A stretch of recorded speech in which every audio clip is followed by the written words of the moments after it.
কংগ্ৰেছৰ সাধাৰণ সম্পাদক অজয় গগৈ ডাঙৰীয়া, জয়প্ৰকাশ দাস ডাঙৰীয়া, ধ্ৰুৱ গগৈ ডাঙৰীয়া, অসম জাতীয় পৰিষদ দলৰ সম্পাদক জিয়াউৰ ৰেহমান ডাঙৰীয়া, প্ৰদেশ কংগ্ৰেছৰ সম্পাদক শান্তনু বৰা ডাঙৰীয়া, উদিত দাস ডাঙৰীয়া, ৰাজ্যিক যুৱ কংগ্ৰেছৰ উপসভানেত্ৰী সাগৰিকা বৰা ডাঙৰীয়ানী, মঞ্চত উপস্থিত থকা পঞ্চায়তৰ প্ৰতিনিধিসকল, ব্লক কংগ্ৰেছৰ সভাপতি মহোদয়, মণ্ডল কংগ্ৰেছৰ সভাপতি মহোদয়, NSY যুৱ কংগ্ৰেছৰ বন্ধুসকল, ইয়াত উপস্থিত থকা মোৰ শ্ৰদ্ধাৰ আইসকল, বয়োজ্যেষ্ঠসকল, যুৱক বন্ধুসকল, আলিম চাহাবসকল, হাজী চাহাবসকল, সাংবাদিক বন্ধুসকল আৰু ইয়াত উপস্থিত থকা শ্ৰদ্ধেয় ৰাইজ, নমস্কাৰ, আসসালামু আলাইকুম। আজি কলগছালৈ আহিছোঁ। ইয়াৰ আগতেও মই কলগছালৈ আহিছোঁ আৰু কিবা কাৰণত যেতিয়া মই কলগছালৈ আহোঁ মোৰ মনটো ভাল লাগে। কলগছিয়া আমাৰ অসমৰ এটা সাংস্কৃতিক কেন্দ্ৰ। কলগছিয়া আমাৰ সাহিত্যিক ক্ষেত্ৰত এটা আমাৰ শক্তি কেন্দ্ৰ। ইয়াত গ্ৰন্থমেলাত মই ইয়াত আহিছোঁ, বিভিন্ন সভাত মই অংশগ্ৰহণ কৰিছোঁ। ওচৰতে ৰেডিয়েন্স একাডেমি আছে, তাতো এবাৰ গৈ স্থানীয় ল'ৰা ছোৱালীৰ লগত মত বিনিময় কৰিলোঁ। ইয়াত আহিয়ে মই অনুভৱ কৰোঁ যে স্থানীয় ৰাইজ সজাগ আৰু সচেতন, আৰু বৰ্তমানৰ সময়ত আমাক সজাগ আৰু সচেতন ৰাইজৰ প্ৰয়োজন আছে। কিয়নো এখন বিজেপি চৰকাৰ টকা আৰু ধন আৰু বাহুবলী ৰাজনীতি কৰিবলৈ আৰম্ভ কৰিছে, মানুহৰ মাজত ভয় সৃষ্টি কৰিবলৈ আৰম্ভ কৰিছে। আজি এজন সাংবাদিকে যদি বিজেপি কোনোবা মন্ত্ৰীৰ পৰা প্ৰশ্ন কৰে, সেইজন সাংবাদিকক চাকৰি গুচি যায়। আজি যেতিয়া এজন সৰু ছোৱালী এটা কবিতা যদি ফেচবুকত লিখি দিয়ে, সেই ছোৱালীগৰাকী জেললৈ পঠাই দিয়ে। আজি তাৰিখত যদি কোনোবা এজন সমাজ সেৱক যদি এইখন চৰকাৰৰ অত্যাচাৰৰ বিৰুদ্ধে বাট মাতে, তেওঁলোকৰ ঘৰত পুলিচ পঠাই দিয়ে। এনে ধৰণৰ ধন আৰু বাহুবলী ৰাজনীতি চলি আছে। আকৌ এইখন বিজেপি চৰকাৰ ভগৱান ৰামৰ নামত ভোট বিচাৰে। ভগৱানৰ নামত ভোট বিচৰা আৰু দুখীয়া মানুহ ওপৰত অত্যাচাৰ কৰা, এনে ধৰণৰ চৰকাৰ বেছিদিন নাথাকে। যি চৰকাৰে বাৰম্বাৰ ধাৰাবাহিকভাৱে দুখীয়া মানুহ ওপৰত অত্যাচাৰ কৰে, ওপৰতো আল্লাহ আছে, আল্লাহ চাই আছে। ঠিক সময়ত অসমৰ ৰাইজে এক অহংকাৰী বিজেপি চৰকাৰক শিক্ষা দিবলৈ গৈ আছে। আৰু তাৰ উদাহৰণ আজি এই বৰ্তমানৰ লোকসভা নিৰ্বাচন। মই প্ৰথম পৰ্যায়ৰ নিৰ্বাচন চাই আহিছোঁ। ডিব্ৰুগড়, যোৰহাট, কাজিৰঙা, শোণিতপুৰৰ পৰিৱেশ মই চাই আহিছোঁ। আৰু মই আপোনালোকক ক'বলৈ বিচাৰোঁ যে এই সময়ত উজনি অসমৰ মানুহে তেওঁলোকে মনত থিৰাং কৰি লৈছে যে এইবাৰ আমি কংগ্ৰেছ দল আৰু বিৰোধী ঐক্য মঞ্চৰ হাতটো শক্তিশালী কৰিমেই।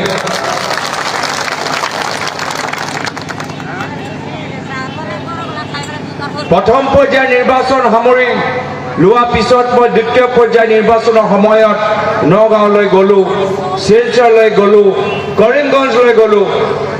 আৰু এটা ভাল খবৰ মই দিবলৈ বিচাৰোঁ, ইতিমধ্যে আমাৰ দ্বিতীয় পৰ্যায়ত বিজেপিতকৈ বেছি আমাৰ কংগ্ৰেছ দলে আজি চিট জিকিবলৈ গৈ আছে। এতিয়া গোটেই সমগ্ৰ অসমৰ চকু এতিয়া ধুবুৰীৰ ওপৰত। গুৱাহাটীত আমাৰ ভাল হ'বই। গুৱাহাটীত আমাৰ প্ৰাৰ্থী মীৰা বৰঠাকুৰ ডাঙৰী যথেষ্ট কষ্ট কৰিছে। বৰপেটাত আমাৰ ভাল হ'বই। বৰপেটাত এজন যুৱক প্ৰাৰ্থী দিগবাই ডাঙৰীয়া আগত ওলাই আহি আজি ৰাইজৰ আশীৰ্বাদ পাইছে। কিন্তু সমগ্ৰ অসমৰ ৰাইজৰ চকু এতিয়া ধুবুৰীৰ ওপৰত। কংগ্ৰেছ দলৰ প্ৰাৰ্থী ৰকিবুল হুছেইন ডাঙৰীয়া আৰু AIDF দলৰ নেতা মৌলানা আজমল সাহেব। আৰু মই আপোনালোকক কথা দিছোঁ, যে যোৰহাট আমি জিকিম এই কথাটো নিশ্চিত। কিন্তু যদি আপোনালোকে যোৰহাট লগত ধুবুৰীও যোগ কৰি দুইটা সমষ্টিত যদি কংগ্ৰেছ দলটো আপোনালোকে জয়লাভ কৰে, অহাবাৰ আমাৰ কংগ্ৰেছৰ চৰকাৰ হ'ব, এই কথাটো নিশ্চিত। আৰু সেইকাৰণে এতিয়া মামাই ভয় খাইছে। সেইকাৰণে এতিয়া মামাই নাচিবলৈ আৰম্ভ কৰিছে। যিমানে নাচি থাকক, মামাৰ নাচৰ কাম নাই। এতিয়া তেওঁলোকে কি কৰিছে? এতিয়া মহিলাসকলৰ মাজত ভুৱা ফৰ্ম বিতৰণ কৰিবলৈ আৰম্ভ কৰিছে। ভুৱা অৰুণোদয় ফৰ্ম বিতৰণ কৰিবলৈ আৰম্ভ কৰিছে। জুমলা শব্দটো শুনিছে?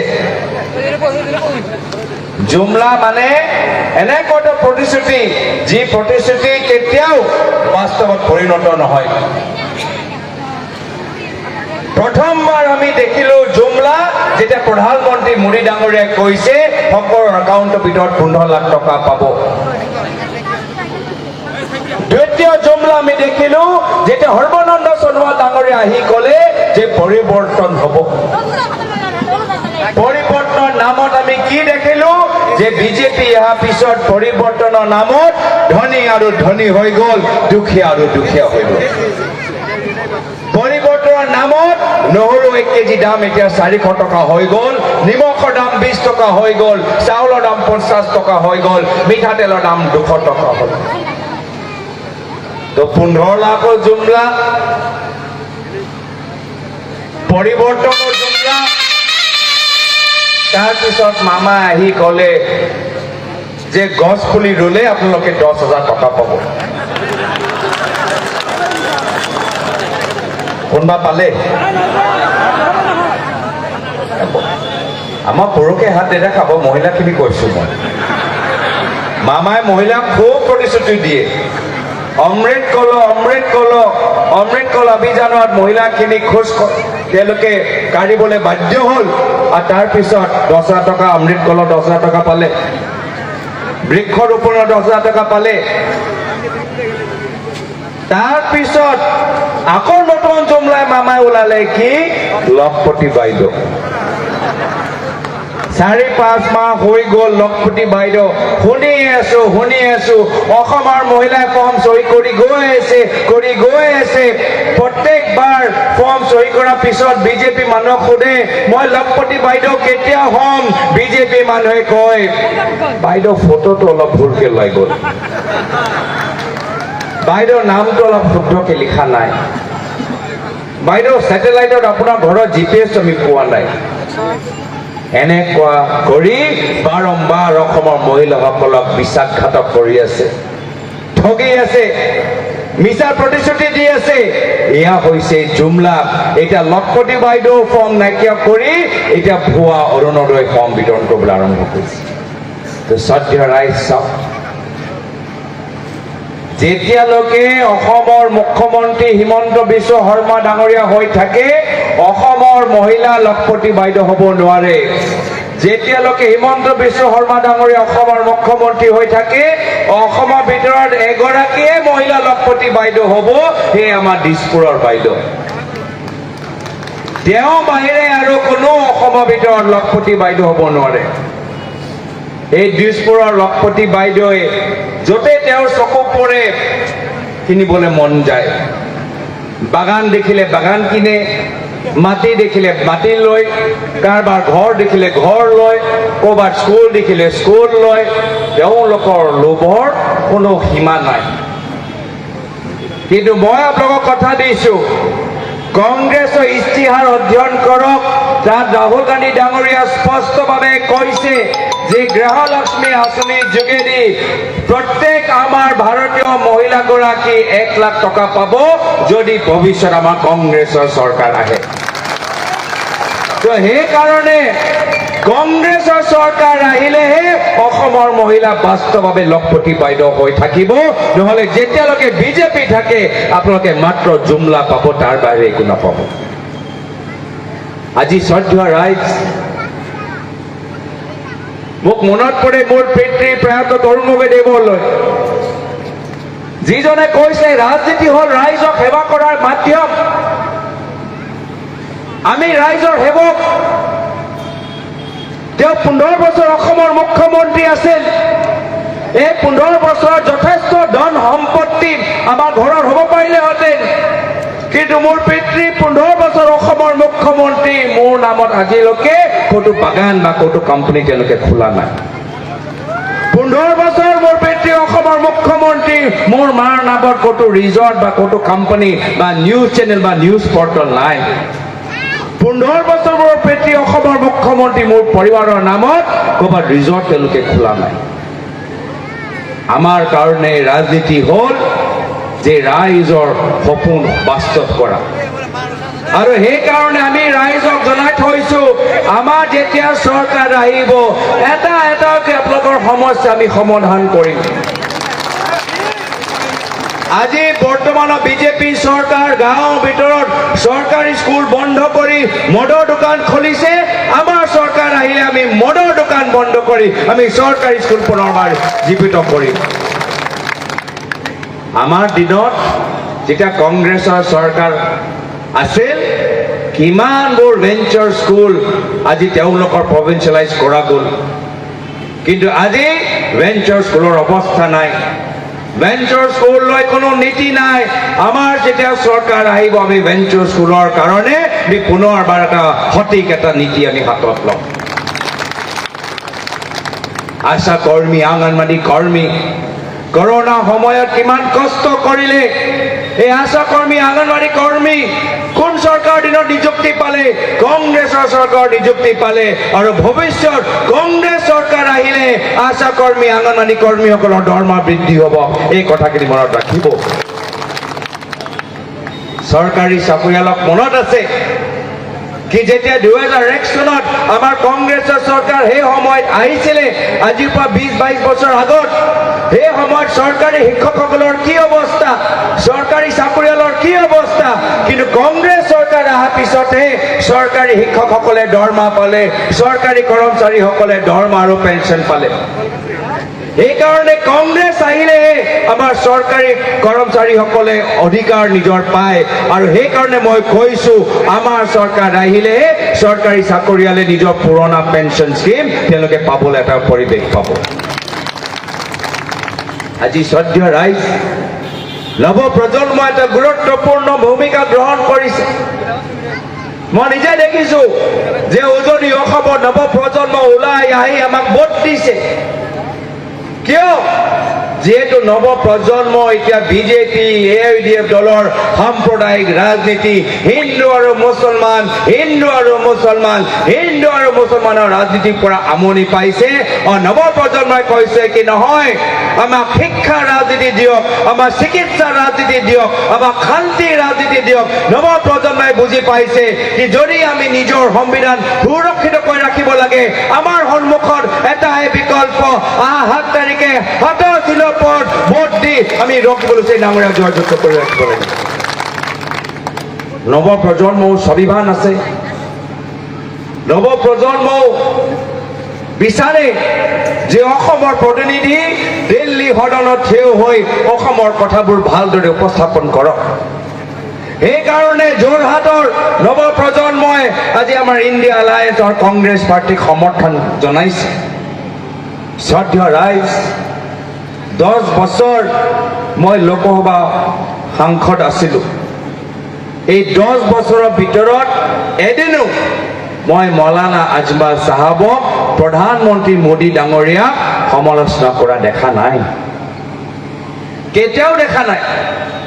10 বছৰৰ ভিতৰত মৌলানা আজমল চাহাবক মই দিল্লী সদনৰ ভিতৰত প্ৰধানমন্ত্ৰী নৰেন্দ্ৰ মোদী ডাঙৰীয়াৰ বিৰুদ্ধে, গৃহমন্ত্ৰী অমিত শ্বাহ ডাঙৰীয়াৰ বিৰুদ্ধে এদিনো মই সমালোচনা কৰা দেখা নাই।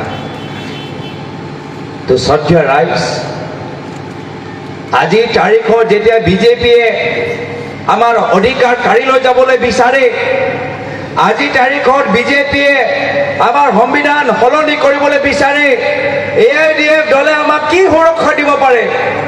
যি AIUDF দল দিল্লীত নিমাত হৈ থাকে, যি AIUDF দল মিটিংবোৰত নিমাত হৈ থাকে এই AIDF দলে বিজেপিৰ পৰা সুৰক্ষা দিব নোৱাৰে বিজেপিৰ পৰা সুৰক্ষা পাবলৈ হলে আমাক কংগ্ৰেছৰ হাত মজবুত কৰিব লাগিব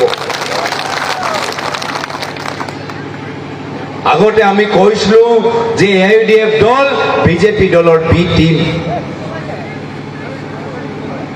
কিন্তু অলপ দিন আগতে মই কি দেখিলো কি যিদিনা মই ঈদৰ দিনত নামাজ পঢ়িবলৈ গলো হিমন্ত বিশ্ব শৰ্মা ডাঙৰীয়াই যিখিনি কথা ক'লে একেখিনি কথা মৌলানা আজমল সাহাবে তেওঁ নিজৰ বক্তৃতাত ক'লে হিমন্ত বিশ্ব শৰ্মা ডাঙৰীয়া ক'লে যে গৌৰৱ গগৈ ঈদৰ দিনত নামাজ পঢ়িছে গৌৰৱ গগৈ ভোট দিব নালাগে একেখিনি কথা মৌলানা আজমল ডাঙৰীয়াই ক'লে যে গৌৰৱ গগৈ ঈদৰ নামাজ পঢ়িছে হিন্দু মানুহে গৌৰৱ গগৈক ভোট দিব নালাগে তো সত্য ৰাইজ এইটোৱে প্ৰমাণ কৰে যে মৌলানা আজমল সাহাব আৰু হিমন্ত বিশ্ব শৰ্মা ডাঙৰীয়া এই দুয়োজনৰ ব্যক্তি একে চিন্তাধাৰা AIDF দল বিজেপি দলৰ বি টিম নহয় AIDF বিজেপি আপোনালোকে আজিৰ পৰা ভাবি লওক মৌলানা আজমল সাহাব তেওঁলোকৰ ৰাজনীতি বেলেগ নহয় মৌলানা আজমল সাহাবে হিমন্ত বিশ্ব শৰ্মা ডাঙৰীয়া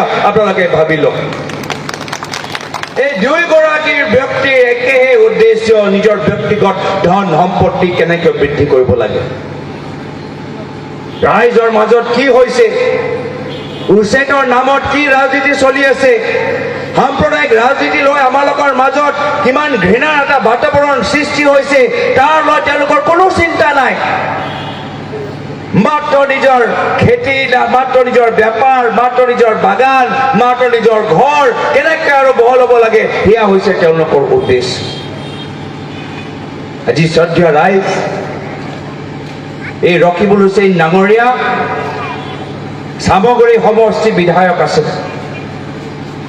সামগ্ৰী সমষ্টি মোৰ কলিয়াবৰ লোকসভা সমষ্টিৰ এটা অংগ আৰু কলিয়াবৰ লোকসভা সমষ্টিৰ সাংসদ হিচাপে বিভিন্ন সময়ত মই সামগ্ৰী সমষ্টিলৈ গৈছো আৰু মই নিজে দেখিছো যে সামগ্ৰী সমষ্টিৰ ভিতৰত ৰকিবুল হুছেইন ডাঙৰীয়া শিক্ষা কথা কওক চিকিৎসা কথা কওক আন্তঃগাঁথনি কথা কওক কিমানবোৰ কাম কৰিছে সামগ্ৰী আজি তাৰিখত অসমৰ ভিতৰত এটা আদৰ্শ সমষ্টি মই ক'ব পাৰো আৰু সেইকাৰণে মই আশাবাদী যে যি ধৰণে ৰকিবুল হুছেইন ডাঙৰীয়া সামগ্ৰীত উন্নয়নৰ পোহৰ চুকে কোণে লৈ গ'ল ভৱিষ্যত ধুবুৰী লোকসভা সমষ্টি সাংসদ হিচাপে কলগছিয়াটো আহি আজি ইয়াত উন্নয়নৰ পোহৰ চাৰিওফালে লৈ যাব আৰু যিহেতু কলগছিয়াৰ লগত মোৰ এটা বিশেষ সম্পৰ্ক মই আপোনালোকক কথা দিছো যে আপোনালোকে 7 তাৰিখে ৰকিবুল হুছেইন ডাঙৰীয়াক জিকাই পঠাওক মই তেখেতৰ লগত ইয়াত আহি আপোনাৰ লগত আলোচনা কৰি আমি কেনেকৈ আৰু কাম কৰিব পাৰো শিক্ষা ক্ষেত্ৰত কি কৰিব পাৰো চিকিৎসা ক্ষেত্ৰত কি কৰিব পাৰো আন্তঃগাঁথনি ক্ষেত্ৰত কি কৰিব পাৰো খেলুৱৈসকলক কেনেকৈ সহায় কৰিব পাৰো আমি বাণিজ্যিক ক্ষেত্ৰত কি কৰিব পাৰো আমি গোটেইবোৰ কথা আপোনাৰ লগত আমি আলোচনা কৰিম কিন্তু সত্য ৰাইজ এটা সুযোগ দিয়ক এটা সুবিধা দিয়ক আপোনালোকে দেখিছে যে আজি তাৰিখত এই বিজেপি চৰকাৰ চাৰিওফালে আতংক সৃষ্টি কৰিছে সংবিধান সলনি কৰিবলৈ বিচাৰে সংবিধানত কি লিখা আছে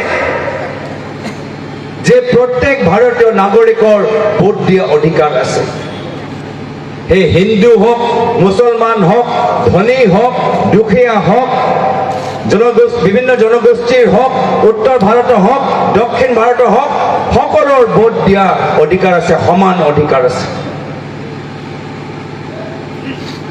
কিন্তু যিদৰে বিজেপি দলৰ নেতাসকলে কথা পাতি আছে যিদৰে তেওঁলোকে সংবিধান সলনি কৰিবলৈ বিচাৰে পিছত গৈ আমাৰ লোকৰ ভোট দিয়া অধিকাৰ থাকিব নে নাথাকে এয়া এটা ডাঙৰ প্ৰশ্ন উত্থাপন হৈ গৈছে পিছত গৈ আমি নিজৰ বাক স্বাধীনতা পাম নে নাপাম এয়া এটা ডাঙৰ প্ৰশ্ন হৈ উঠিছে পিছত গৈ আমি চৰকাৰৰ ভুল আমি আঙুলিয়াই দিব পাৰিম নে নোৱাৰিম এয়া এটা ডাঙৰ প্ৰশ্ন হৈ গৈছে ইয়াৰ পিছত পুনৰবাৰ নিৰ্বাচন হ'ব নে নহয় এয়া এটা ডাঙৰ এটা প্ৰশ্ন উত্থাপন হৈ গৈছে সেইকাৰণে এইখন নিৰ্বাচন ইয়াৰ পূৰ্বে যিমানবোৰ বিধানসভা নিৰ্বাচন হৈছে, যিমানবোৰ লোকসভা নিৰ্বাচন হৈছে, আটাইতকৈ পৃথক আৰু আটাইতকৈ গুৰুত্বপূৰ্ণ। এইবাৰ নিৰ্বাচন অন্তিম নিৰ্বাচন হ'ব পাৰে। এইকাৰণে এই নিৰ্বাচন কোনো এজন বিশেষ ব্যক্তিৰ বাবে নহয়, এই নিৰ্বাচন কোনো এজন বিশেষ দলৰ বাবে নহয়, এই নিৰ্বাচন আপোনালোকৰ ঘৰৰ ল'ৰা ছোৱালী ভৱিষ্যত নিৰাপত্তাৰ বাবে আটাইতকৈ গুৰুত্বপূৰ্ণ নিৰ্বাচন। ৰাইজে গম পাই গৈছে যে বিজেপি AUDFৰ ওচৰত হিন্দু আৰু মুছলমানৰ বাহিৰে আৰু একো তেওঁলোকৰ ওচৰত অস্ত্ৰ নাই, একো আৰু ক'বলৈ একো কথা নাই। হিমন্ত বিশ্ব শৰ্মা ডাঙৰীয়াই ক'ব মিয়া ভোট নালাগে, আৰু মৌলানা আজমল চাহাবে আমাৰ অসমৰ হিন্দু নাৰীৰ প্ৰতি অপমানজনক কথা ক'ব। সেইকাৰণে মাত্ৰ হিন্দু মুছলিম কৰি থাকিলে আমি উন্নয়ন আমি দেখা নাপাম। মোক মনত পৰে মোৰ পিতৃ প্ৰয়াত তৰুণ গগৈদেৱ জীৱনৰ অন্তিম সময়ত কোভিডৰ পৰা আক্ৰান্ত GMC বিশ্বনাথ থাকি এটা ভইচ ৰেকৰ্ডিং যোগেদি কৈছিল যে জীৱনৰ অন্তিম সময়লৈকে মই প্ৰত্যেক অসমীয়া মানুহৰ বাবে মই সংগ্ৰাম কৰি যাম, এই হিন্দু হওক বা মুছলমান হওক। এয়া হৈছে কংগ্ৰেছ, আৰু এই আদৰ্শ পালন কৰি আজি মই আপোনালোকৰ মাজত আহিছো। এই বিজেপি দল যদি তেওঁলোকে ভাবে যে কংগ্ৰেছৰ পৰা এজন দুজন মানুহ লৈ গ'লে কংগ্ৰেছ দল দুৰ্বল হৈ যাব, মই বিজেপি দলৰ নেতৃত্ব ক'বলৈ বিচাৰো, যদি তেওঁলোকে প্ৰত্যেক কংগ্ৰেছৰ মানুহকে লৈ যাওক, শেষত গৈ মই অকলে বিজেপি RSSৰ বিৰুদ্ধে যুঁজিবলৈ মই প্ৰস্তুত হৈ আছো। কিন্তু শ্ৰদ্ধেয় ৰাইজ, আজি তাৰিখত মই অকলে নহয়, ৰাইজ আমাৰ লগত আছে। আজি এই নিৰ্বাচনৰ যোগেদি আমি বিভিন্ন ৰাজনৈতিক দল একগোট হৈ গৈছো। বিৰোধী ঐক্য মঞ্চৰ ভিতৰত ৰাইজৰ দল, অসম জাতীয় পৰিষদ দল, CPM দল, আমি সকলো একগোট হৈ গৈছো। নিজৰ স্বাৰ্থৰ কাৰণে নহয়, আপোনালোকৰ হাত শক্তিশালী কৰিবলৈ আমি সকলো একগোট হৈ গৈছো। সেইকাৰণে শ্ৰদ্ধেয় ৰাইজ, এই নিৰ্বাচনৰ ভিতৰত আপোনালোকৰ যি সিদ্ধান্ত, 2 বছৰ বিধানসভা নিৰ্বাচনত তাৰ প্ৰভাৱ পৰিব। সেইকাৰণে 7 তাৰিখে ৰাতিপুৱা শুই উঠি গা পা ধুই প্ৰাৰ্থনা কৰি দোৱা কৰি আপোনালোকে যেতিয়া ভোট দিবলৈ যাব, তাৰ পূৰ্বে গোটেইখিনি কথা মনত ৰাখিব। পৰিৱেশ ভাল, ধুবুৰী আজি তাৰিখত আমি জিকি আছো, কিন্তু আমাক ব্যৱধান এটা ভাল লাগিব, আৰু সেইকাৰণে হাতত 3-4 দিন আছে, আৰু এই 3-4 দিনৰ ভিতৰত চুকে কোণে গৈ মানুহক বুজাব লাগিব, নৱ প্ৰজন্মক বুজাব লাগিব, মহিলাসকলক বুজাব লাগিব, চৰকাৰী চাকৰিয়ালক বুজাব লাগিব, যি বয়োজ্যেষ্ঠসকল আছে তেওঁলোকৰ ভোটৰ চেণ্টাৰত লৈ যাবলৈ ব্যৱস্থা কৰি ৰাখিব লাগিব। যিসকল মানুহ দূৰ অঞ্চলত থাকে তেওঁলোকক ভোটৰ লৈ যাবলৈ কাৰণে ব্যৱস্থা কৰি ৰাখিব লাগিব। আমাৰ তৈয়াৰীৰ ভিতৰত ক'তো আমাৰ ক্ষতি হ'ব নালাগে, ক'তো অভাৱ হ'ব নালাগে। আমাক 100% জোৰ লগাব লাগিব।